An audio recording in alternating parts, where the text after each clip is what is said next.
Okay, the Mana World Holdings Trust they claim to be the anti-cabal, but really they're just a freaking Russian criminal gang, and they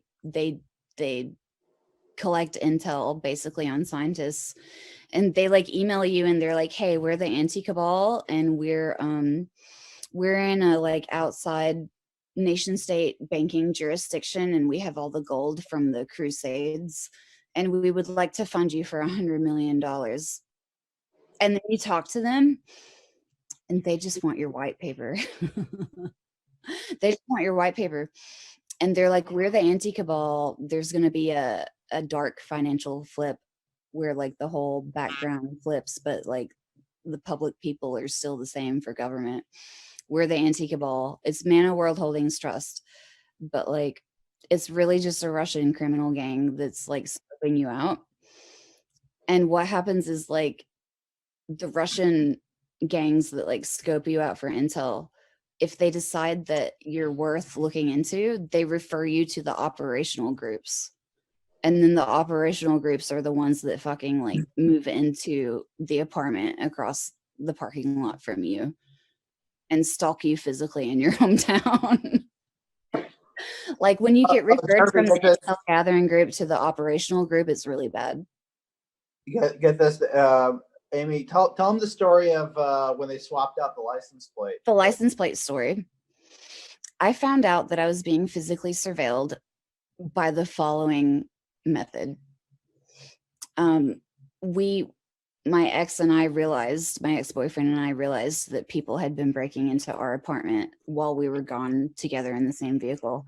And so like, I'm in the apartment, I'm about to go to work, and I'm like, why don't you take out the trash and scope out the parking lot and make sure it's okay before I go to work? So he goes out there and he's like, there's this weird fucking Lexus. It's like a silver Lexus. This is a shitty apartment. Like, why is there really nice Lexus in the parking lot? And it has tinted windows that are not street legal, like just totally dark, totally black tinted windows that are not possibly street legal. And so he comes back in and we're standing in our bedroom window looking at the Lexus and talking about it. And I say out loud, maybe we should walk over there later and take a picture of the license plate, because the Lexus is across the parking lot from us, but it's backed in, so you can't see the license plate. Within 2 minutes of me saying, hey, we should walk over there later and take a picture of the license plate, we were still standing there at the window looking at it, talking about it. And an Eastern European looking motherfucker with a black beanie, dressed all in black, in his 50s or 60s, walked out of the apartment directly across from ours holding a license plate. And he opened the trunk of the Lexus and he took out some tools and he changed the license plate right in front of our fucking faces. And then he walked back to his apartment and he put the old license plate on the front patio and went inside, left it outside. And it was literally like, come get the license plate. I have more. I have more where this came from. Come get the license plate. And then after that, the Lexus started tailing me. And every time I saw the Lexus, it had a different license plate. It would be like Alabama plates, a different state plate. It would be random dealer plates, none of which were local, just like cardboard temporary dealer plates, none of which were any local dealers. Every time I saw it, it was different plates. It would follow me to the gas station to go get beer. I would go get beer at the gas station and that Lexus follows me. And even my ex called an Uber once. He called an Uber. The Lexus pulled out from the spot across the parking lot from our apartment, drove over to our apartment and said, hey, I'm your Uber here to pick you up. The license matched in the Uber app, but they didn't have an Uber sticker or a Lyft sticker. You can't drive Uber if you don't have an Uber sticker. He pulled out of his spot.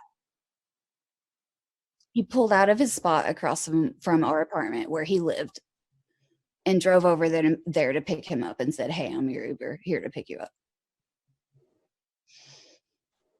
They changed the license plate right in front of our face.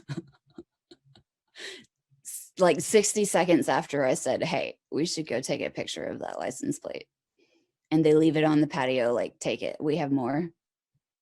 Just take it. Like, I'm scared. I'm tired. I'm real tired. I need to disclose soon, man. I need to publish soon because it's like escalating. It's getting more and more aggressive. Like over the past, this has been going on for like, I don't know, 4 or 5 years. And over the past 12 months, it's been like escalating, like more aggressive, more invasive, digging through my pantage, like digging through my underwear drawer and sexual threats over the past like 3 to 6 months. And now I'm like, fuck, I have to publish. Fuck, I have to publish because like it's only going to get worse until I publish. There's no way out of this. There's no way out of this fucked up situation until I publish. Publish. That's how it is. I have to publish for Amy, like my own defense. basically, what needs to happen is I need to come back there and work as your dad's lab partner. Yeah. Last thing I told him, he took me to the airport. It was like an hour drive. We were talking about all different shit all the way there. And the last 5 minutes we dedicated to anti-gravity. I told him, listen, I don't, keep your secrets. I'll figure it out on my own. It's a unique opportunity for me. But if we want to work together, I need to sign an NDA and you need to sign a DA. And then he looked at me, he's like, what's a DA? I said, a disclosure agreement. I'm really going to have to work on him to publish because he's like I'm scared because they're like, I'm gonna rape you. But he's like scared even though he hasn't received any direct threats.